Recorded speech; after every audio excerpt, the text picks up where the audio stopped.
wabarakatuh. Apa kabar sahabat akun surga? Ketemu lagi nih sama saya Sesi Idris yang pastinya di kanal Nyantri Online.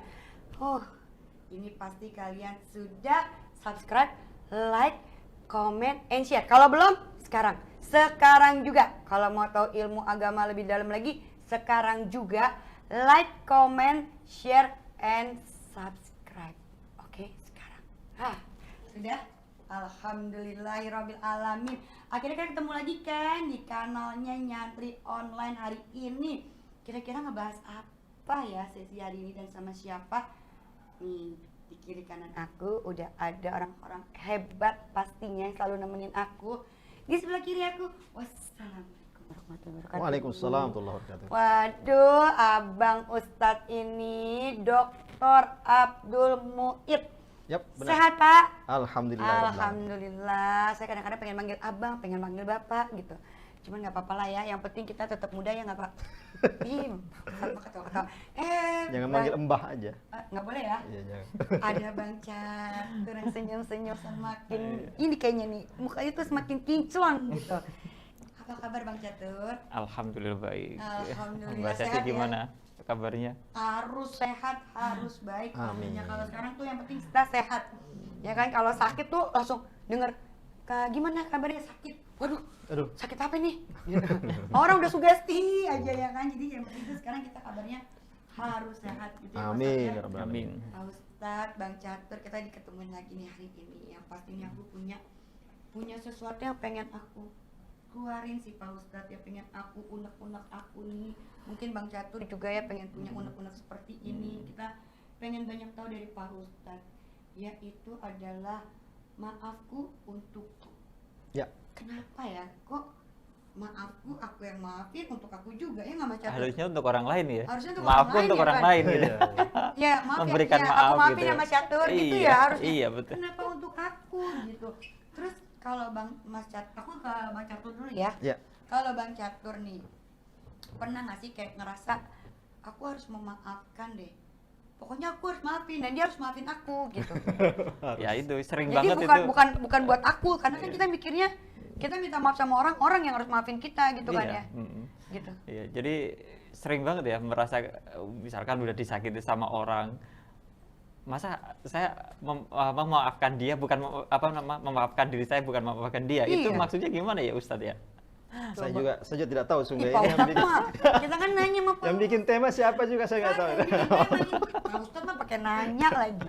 Jadi gini Pak Ustadz, kalau Bang Catur kan lebih gitu. Ya. Kalau saya ini lebih kayak kalau ada sesuatu hal kejadian apa, saya kayak misalnya kayak saya pernah dulu nih saya pernah sakit saya itu mau berobat nih kemana-mana akhirnya udah tuntut aja tuh dokternya gitu. Oh, Semua iya. orang menyarankan saya seperti itu, tuntut gitu. Cuman saya berpikir balik, buat apa kita ngabisin uang, dana segala macam buat nuntut dokter? Belum tentu kita menang sebagai pasiennya enggak, Bang Iya, Catur. iya. Mendingan juga udahlah ikhlas aja.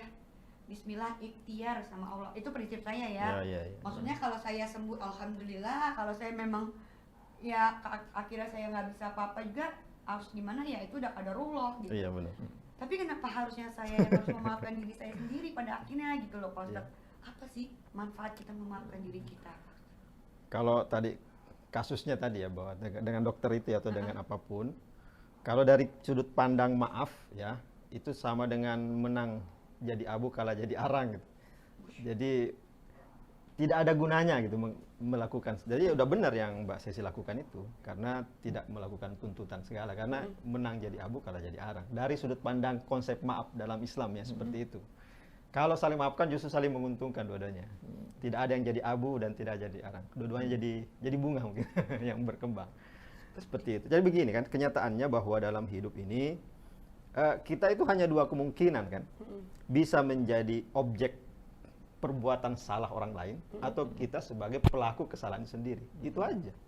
Hidup ini kan cuma segitu kan. Kalau kata kuncinya kesalahan ya, bisa kita pelakunya, bisa kita objeknya ya. Nah, dua-duanya mungkin terjadi. Dua-duanya mungkin terjadi. Baik itu orang itu sengaja maupun tidak atau kita pun demikian. Baik kita sengaja melakukan kesalahan itu maupun kita tidak sengaja. Tetapi selalu demikianlah hidup itu. Nah, dengan kenyataan seperti itu ya bagaimana kita menghadapinya? Bahwa kita suatu saat pasti salah, suatu saat pasti menjadi korban kesalahan orang lain. Bagaimana? Apakah kita ingin mengambil keuntungan dari sana atau mengambil kerugian? Nah, kalau kita ingin mengambil keuntungan, maka maaf kata kuncinya. Tapi kalau ingin mengambil kerugian, boleh kita tuntut.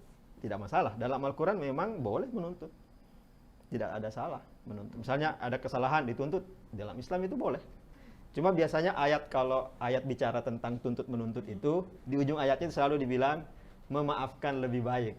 Nah, jadi Al-Quran itu tidak menutup kemungkinan orang saling menuntut gara-gara sebuah perbuatan salah.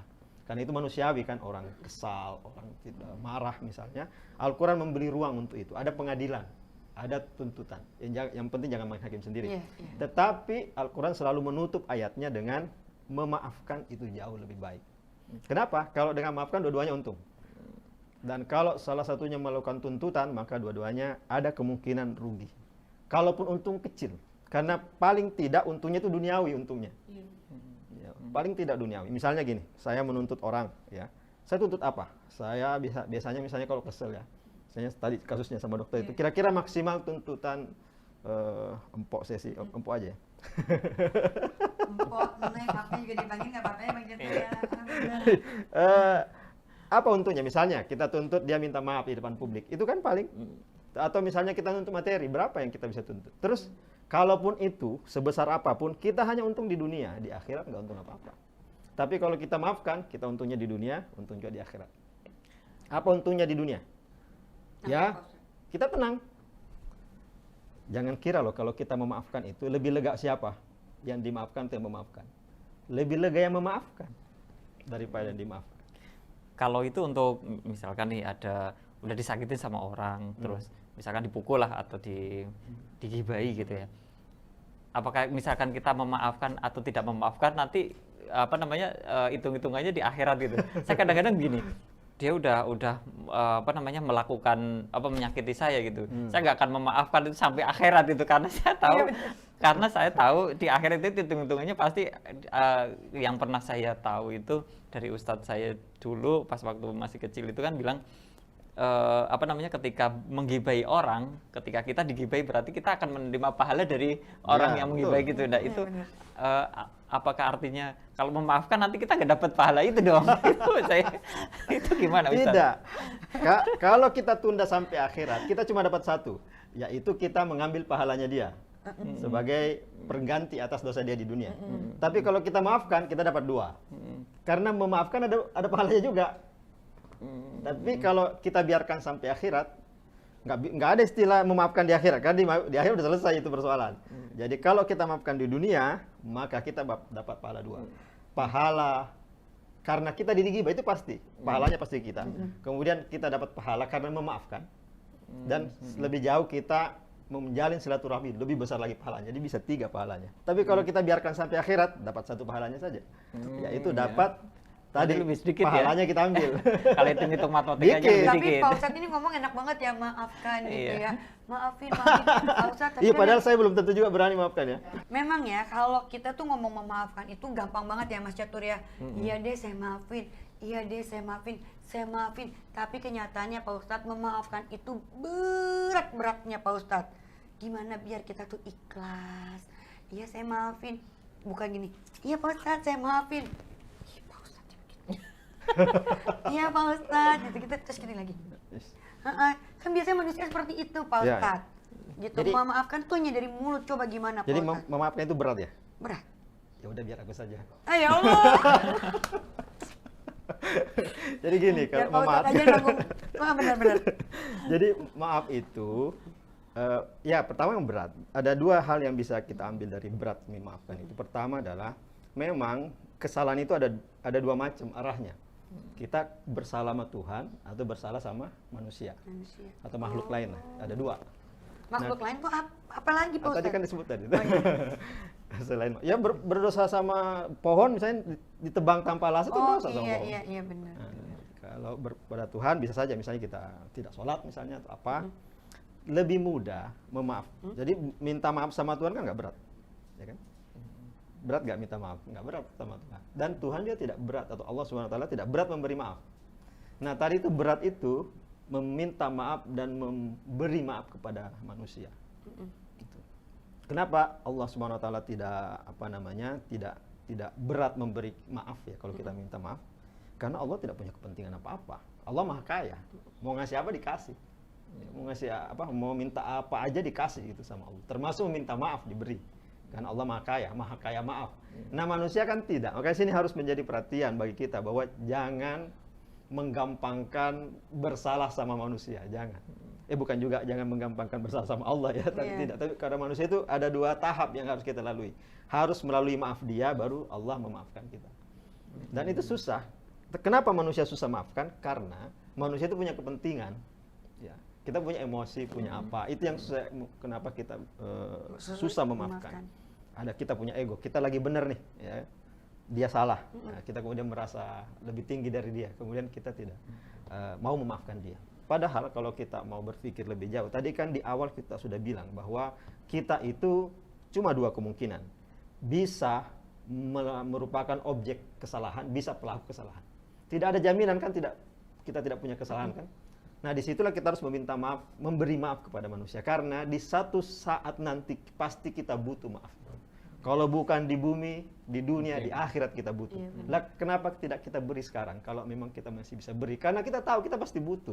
Kenapa kita butuh? Ya kita tahu tadi kan, kita pasti makhluk yang pasti punya salah. Sengaja atau tidak kita punya. Nah, kalau kita tidak memberi maaf sekarang, mungkin suatu saat juga orang kalau kita bersalah pada dia tidak memberi maaf pada kita. Kalau tandanya orang udah ikhlas memberi maaf, karena kayak gini, kita udah memberi maaf kayak tadi, tentang di belakangnya masih ngomel-ngomel gitu ya, gitu, gitu, itu tanda orang yang memberi maaf atau tanda kita? Tanda kita itu kadang kita juga kesel juga, kita udah memaafkan nih, udah memaafkan orang itu. Tapi ketika membuat sekali, itu kemarin udah kayak gitu lagi gitu kan. Ya, tentu dia saja kesalahan yang sama terus gitu ya. Iya. Tentu saja tidak bisa dipungkiri kita kita punya kepentingan, ya kita punya hal-hal lain lah yang membuat kita kadang tidak begitu rela memaafkan orang. Tetapi kalau kita tanamkan ini tadi bahwa kita pun butuh maaf suatu saat, kalau bukan sekarang di akhirat nanti, maka pasti kita akan lebih mudah memaafkan. Pasti kita akan lebih mudah. Kenapa? Kita butuh itu. Nah, hanya orang yang memberi maaf yang akan bisa mudah memaafkan. Diberi maaf juga. Itu kan take and give aja. Gitu. Ada nggak sih Pak Ustadz tuntutan dari agama nih? Agama Islam atau enggak dari isi Quran tuh tuntutan buat kamu tuh harus bisa memaafkan. Tidak ada. Itulah bijaksananya Al-Quran. Al-Quran selalu kasih pilihan. Tidak, misalnya gini, ada kesalahan ya. Tadi kembali lagi contoh tadi itu yang malapraktek gitu kan. Selalu ada dibuka kemungkinan oleh Al-Quran atau ajaran Islam untuk menuntut. Walaupun di ujung ayat biasanya disebut lebih baik memaafkan. Jadi Al-Quran itu bijak. Dia memahami kondisi manusia, bahwa kadang manusia memang susah memaafkan. Tapi justru itu juga pelajaran bagi kita. Ya, hati-hati bersalah kepada sama manusia karena dia kadang tidak mau ngasih maaf. Iya benar. Yang sulit itu kan memang memaafkan ya, apalagi ngeliat keikhlasan Tapi manusia. meminta maaf juga susah loh. Gengsi kadang ya. Iya gengsi. Saya kan lebih mulia dari dia, kenapa saya minta maaf? Nah, iya itu, kadang-kadang manusia egonya seperti itu. Iya. Saya kan ngajar nih. Kadang kalau saya ada kesalahan pada mahasiswa misalnya, saya kadang gengsi minta maaf. Padahal saya tahu bahwa saya salah. Misalnya saya memberi nilai salah, atau saya membentak dia, atau saya memberikan pernyataan yang salah, padahal terus mahasiswa itu membantah, sungguhnya dia yang benar, tapi saya tidak mengaku. Karena kita berada pada Guru mas gak begitu memang ya. Ini nggak bukan rahasia ini. Iya, itu manusiawi. Tapi kata kuncinya adalah tadi, kalau kita maafkan, kita harus berada pada posisi sejajar, kita turunkan. Oh, iya. Bahwa suatu saat kita bisa salah juga. Gitu. Jadi Nggak boleh ego juga nggak ya. boleh ego. Tapi Karena saya ego itu merugikan lah. Tapi saya pernah dengar nih Pak Ustadz ya, saya pernah dengar katanya gini, tidak cukup hanya memaafkan, tetapi juga harus menghapuskan. Mungkin menghapuskan kesalahan orang itu, menghapuskan Enggak.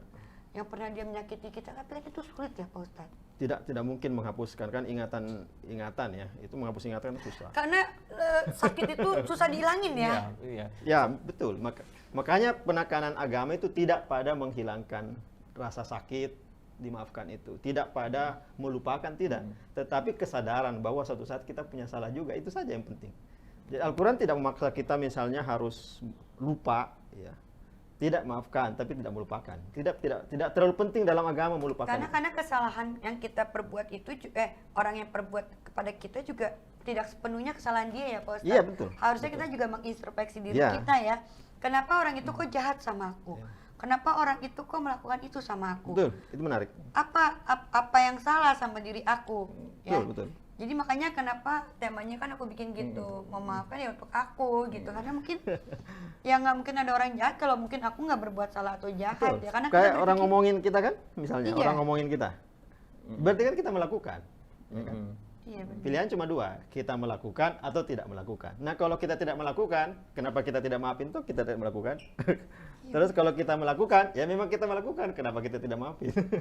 Jadi Kalau- tidak ada Ya, kalau- jalan sungguhnya selain memaafkan. Kalau Tidak Iya, baca ada. tuh- kalau misalkan kita nggak melakukan itu kan berarti kan mereka memfitnah kita gitu. Fitnah. Kadang-kadang itu akan menjatuhkan kita di Iya, depan benar. orang gitu kan. Tapi saya memang pernah dengar ya Ustadz ya, katanya kalau kita pendendam atau nggak mau memaafkan orang itu akan merusak kesehatan Ya, kita sendiri ya. Iya,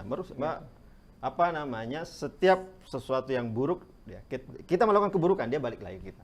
Nah kalau kita tidak maafkan, berarti kita tidak berdamai dengan kenyataan itu. Nah tidak berdamai itu masalah. Sama dengan kenyataan Mas Catur Mas kan? Catur. Ini kan ada kenyataan.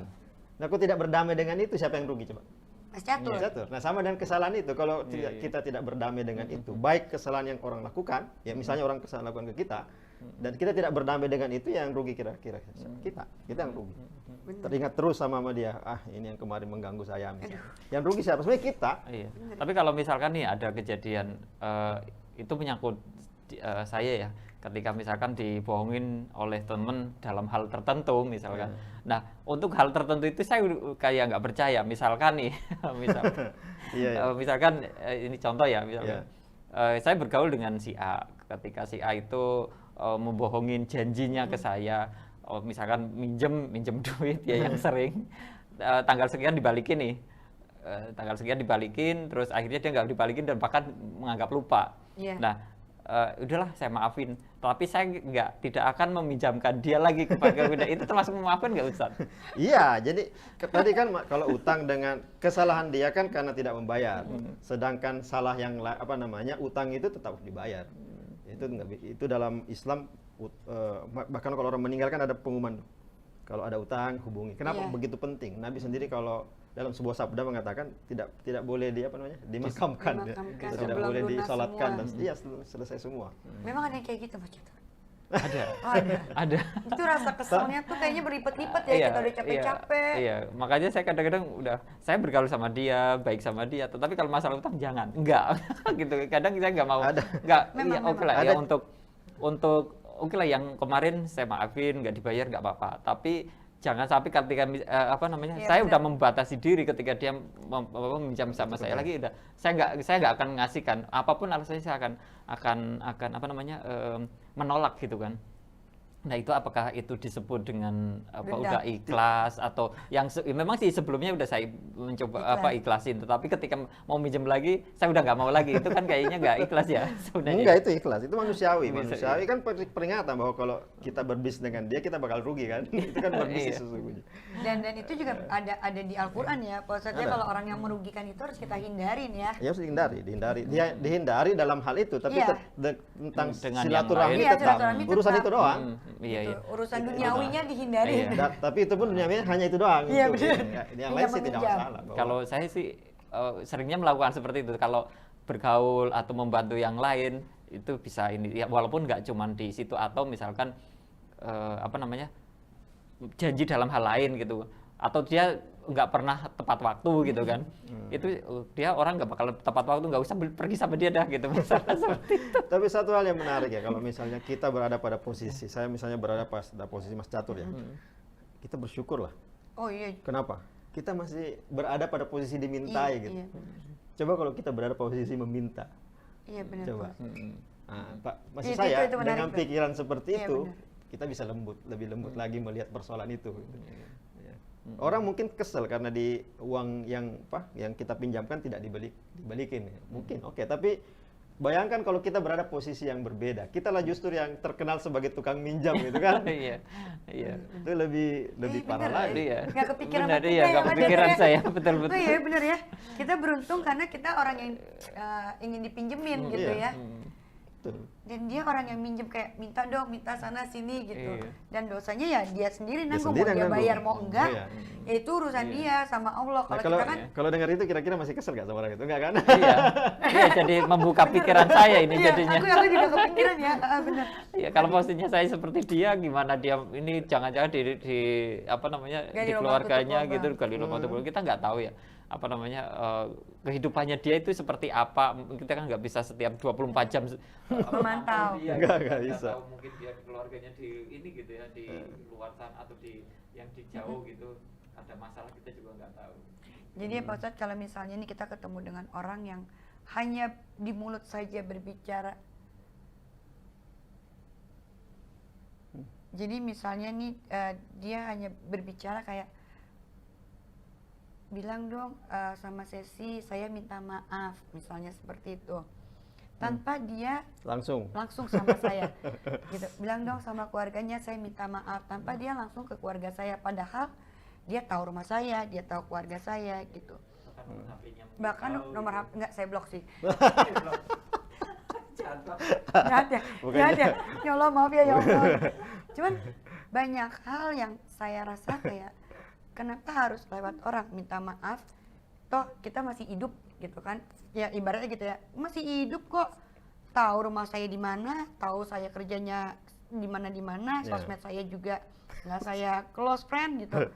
Apakah harus kita maafin orang yang seperti itu? Hanya meminta maaf lewat salam dari orang gitu. Sekali lagi begini, kan tadi memberi maaf susah, ternyata minta maaf susah juga kan? Saya kira dia mengalami itu. Dia mengalami kesulitan meminta maaf. Sama dengan saya tadi, sebagai dosen itu kadang susah minta maaf sama siswa. Mungkin beliau mengalami itu juga. Kesulitan, jadi meminta maaf ternyata juga tidak semudah yang kita bayangkan. Bahwa kita mengatakan lebih susah memberi, meminta juga susah. Mungkin dia mengalami itu. Mungkin dia mengalami kesulitan minta maaf Maafin secara apa langsung. jangan Pak Ustadz? Nah, tadi udah kita bilang, mau untung mau apa mau rugi. Kalau mau untung, maafkan. Untungnya Gimana? 3 lagi tadi. Di dunia udah Sahabat. dapat pahala, di akhirat dapat. Ya, habis itu silaturahmi berkembang. Saya bingung nih sahabat nih. Saya bingung. Pak Ustadz mengibaratkan seperti itu, tapi kadang hati kecil kita, tapi kita harus Ya, balik lagi betul. ke hati kita sih ya Pak Ustadz ya. Karena kita nggak boleh berbohong ya. Kalau kita bohong ya itu akhirnya hanya mulut doang. Ya udah Mas Catur, saya terima deh, bilangin sama dia deh saya maafin. Gitu ya. Padahal hati kecil masih yang Pak Ustadz. Gitu. Kan Oh, kali paling tidak karena minta maafnya lewat orang lain, memberi maafnya orang lain juga. Kan sama kan? kadang Merasa orang imbang. ada gini, kadang kita berpikir gini sebagai manusiawi ya nggak sih Mas Catur, coba deh kalau orang minta maaf tapi ternyata ada maunya juga, kalau nggak dibalik minta maafnya dia itu ada maksud-maksud tertentu lagi, apa kita seuzon aja itu ya? Enggak, iya Apa makanya. ada tema lagi nanti, tema seuzon lagi ya? Makanya kita perlu membatasi diri untuk memperkirakan dia seperti apa. Kecuali pada hal yang bijak tadi, contoh saya tadi bilang bahwa paling tidak ya maksimal perkiraan kita bahwa begitu susah memang meminta maaf. Tapi habis itu bahwa dia punya niat lain, saya pikir itu udah di luar wewenang kita untuk menilai. Takutnya suzan kan, takutnya berprasangka buruk. Silakan Mas Catur mau nanya lagi, boleh loh. Silakan Mas Catur. Ya, mungkin ada Misalnya Mas Catur nih tiba-tiba maaf sakit seperti ini, apakah Mas Catur menyalahkan siapa? Kenapa kok aku jadi kayak gini? Gitu. ya dulu ya sempat menyalahkan kan begini. Saya itu pas waktu dioperasi gitu, ada yang teman saya yang berhasil dioperasi dan bisa jalan lagi itu ada. Saya sempat menyalahkan dokter juga. Tadi kayak bahas Iya, ini, iya. ini kok dokternya udah bukan bidangnya, apa ngoper-ngoper tulang belakang saya Iya, gitu iya, kan, betul. gitu kan yang akhirnya ini kok teman yang lain di rumah sakit yang sama hanya dokternya yang berbeda dan apa dia bisa jalan gitu kan, bisa jalan. Itu yang saya jadi mau memaafkan itu sulit banget gitu ya. Nah kalau untuk yang kasus-kasus tertentu memang sulit banget memang untuk memaafkan hal yang gitu, apalagi sampai ini membuat saya sengsara seumur hidup gitu kan. Iya, benar. Gitu. Itu kan sulit banget untuk memaafkan ya gitu kan. Mungkin ada kiat-kiatnya Kembali ke tema tadi ya, apa? Maafku untukku. maaf Jadi untukku. sesungguhnya ketika kita memaafkan orang lain itu bukan buat siapa-siapa, ternyata buat kita. Nah, selama ini kita selalu merasa bahwa ketika kita memaafkan itu untuk dia. Itu yang membuat kita susah memberi maaf atau minta maaf. Ketika kita memberi maaf, kita selalu merasa bahwa itu untuk dia. Sehingga kita tidak mau ngasih. Padahal itu untuk kita. Ya, itu untuk kita. Kenapa untuk kita? Ya tadi saya bilang, keuntungannya aja 3. Kalau tidak maafkan, keuntungannya cuma 1. Ya, itu pun kalau ya masih berlaku nanti dia kira jangan-jangan udah nggak berlaku lagi. Kalau masih Kenapa berlaku, ya benar. ketutup dengan dosa-dosa kita yang lain kan rugi. Iya betul. Tapi misalnya nih Pak Ustadz ya, kita udah minta maaf sama orang itu, tapi orang itu tidak mau maafin kita. Kira-kira Allah mau nggak ya maafin kita? Tentang itu kita serahkan ke Allah. Kenapa dalam hal ini? Ya, kita sudah menjalankan syariatnya kan. Syariat orang bersalah adalah minta maaf, selesai. Di luar itu bukan kuasa kita lagi. Qadarullah lagi. Ya udah, itu serahkan ke Allah. Tapi itu Allah udah tahu bahwa kita secara tulus sudah minta maaf, itu sudah maksimal urusan kita. Kalau dia tidak memaafkan, ya disitulah tadi Al-Quran selalu memberi peringatan kepada kita, hati-hati bersalah kepada sama manusia. Ya. Apalagi kesalahan disengaja ya, kalau nggak sengaja apa boleh buat, itu di luar kuasa kita juga, apalagi sengaja. Makanya contoh ya, misalnya kalau ada hukum ya di dalam pengadilan itu ya, tidak tertulis bahwa lebih baik melepaskan orang bersalah daripada menghukum orang yang tidak bersalah. Kenapa? Ya itu tadi. Bayangkan kalau orang tidak bersalah, dia tidak maafkan, susah. Jadi begitu susahnya berhubungan dengan persoalan maaf sesama manusia ini.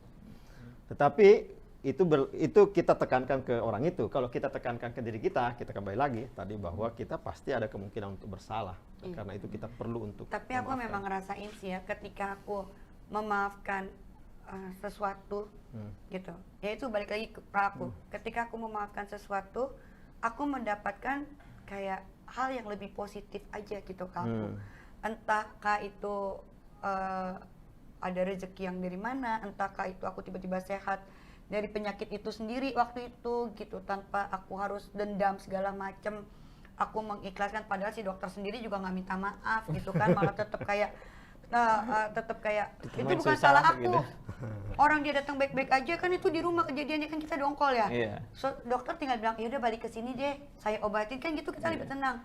Padahal kita juga bayar juga gitu kan ke sana bayar gitu juga kan. segala macam, bukannya nenangin kita, malah dia kayak ini. Akhirnya aku berusaha untuk memaafkan dia. Aku berusaha kayak ya Allah, ya udah deh, aku kembali aja sama Allah, kalau Allah mengizinkan aku sembuh nggak ya udah gitu. Tapi akhirnya itu aku bilang, oh mukjizat Allah itu nyata gitu, ada gitu. Ternyata ya kalau kita memaafkan diri kita, memaafkan orang, aura yang terpancar dari diri kita pun juga beda ya Pak Ustadz ya. Beda. Tidak ada aura dendam segala macam tuh kelihatan banget ya. Karena pasti kita lebih tenang. Secara rohani kita lebih bahagia dengan memberi maaf. Ya, kita pasti bahagia. Lebih tenang. Kayak ada beban yang dihilangin. Tapi kalau kalau kita pernah disakiti dan kita masih saya tidak ingin mengatakan spesifik disakiti. Nggak apa-apa Pak Ustadz. Orang juga udah tahu Pak Ustadz, nggak benar. Jadi banyak kalau kita tidak melupakan, ibu muda di luar sana juga mengalami seperti saya. Kalau kita tidak maafkan, itu kayak itu kejadiannya berulang. Gitu. Padahal cuma sekali semuanya kejadiannya kan. Tapi karena kita tidak maafkan, terjadi lagi. Intensitasnya bahkan makin lama makin berat, padahal itu kejadian cuma sekali. Terus siapa yang rugi sesungguhnya? Kita sendiri yang rugi. Jadi kepikiran terus ya? Iya, kepikiran. Itu seperti kalau kita membayangkan pernah misalnya ketusuk apa gitu kan, kayak sama dengan ketusuk itu kan, padahal tidak terjadi lagi. Nah itu tadi, kalau kita mengingatnya terus, ya yang rugi kita. Kejadiannya cuma sekali tapi berkali-kali kita alami. Coba kita maafkan, kita pasti lupa. Iya benar. Jadi itu intinya sebenarnya sahabat ya. Kita itu menjadi manusia itu harus ikhlas, harus bisa memaafkan dan memaafkan diri sendiri. Jadi jangan mentang-mentang kita ngerasa orang itu udah minta maaf terus kita egois, nggak usah dimaafin deh orang itu gini-gini. Coba kita bercermin dulu pada diri kita, apakah kita juga pernah berbuat salah atau enggak, pernah nggak kita gituin orang? Iya. Ya Pak Ustadz ya, pernah nggak kita gituin orang? Kenapa kita diginiin sama orang sekarang? Oh ternyata dulu aku pernah giniin orang. Oh aku dibalasnya seperti ini, biar kita ngerasain juga. Oh ternyata harus seperti ini. Jadi coba ya sahabat, kita belajar mengintrospeksi diri lewat Pak Ustadz, kita akhirnya tahu ternyata manfaat kita memaafkan orang itu adalah buat diri kita sendiri ya Mas Catur ya, bukan Iya. buat siapa-siapa, bukan buat anak kita, bukan buat suami kita, bukan buat saudara kita atau siapapun, tapi pribadi kita sendiri. Maka dari sekarang coba mulai memaafkan, mengikhlaskan. Memang berat sih ngomong tuh mengikhlaskan gitu, tapi dicoba dari sekarang sesuatu yang negatif itu menjadi aura yang positif, biar hidup kita happy, jauh dari corona. Imun. Jauh dari semuanya, biar imun kita itu terus naik, karena kalau kita udah dendam segala macem, imun kita tuh turun sakit deh ya kan. Ayo udah subscribe, like, comment, and share belum? Kalau belum, besok kita ada yang lebih seru-seru lagi pembahasannya, kalian nggak tahu loh. Buruan sekarang, jangan sampai lupa like, comment, share, and subscribe. Nanti akan ketemu lagi dengan Sesi dan pembicara-pembicara yang lain seperti Bapak Dr. Ustadz Abdul Muid dan Mas Catur. Nanti kita berbincang-bincang lagi, kita ketemu lagi ya di kanalnya Nyantri Online. Pokoknya jangan kemana-mana. Ingat sekali lagi, like, comment, share, and subscribe karena akan ada lonceng ting kalau ada kanal baru ya. Sampai ketemu ya. Terima kasih sudah bergabung sama kita hari ini. Wassalamualaikum warahmatullahi wabarakatuh. Waalaikumsalam warahmatullahi wabarakatuh.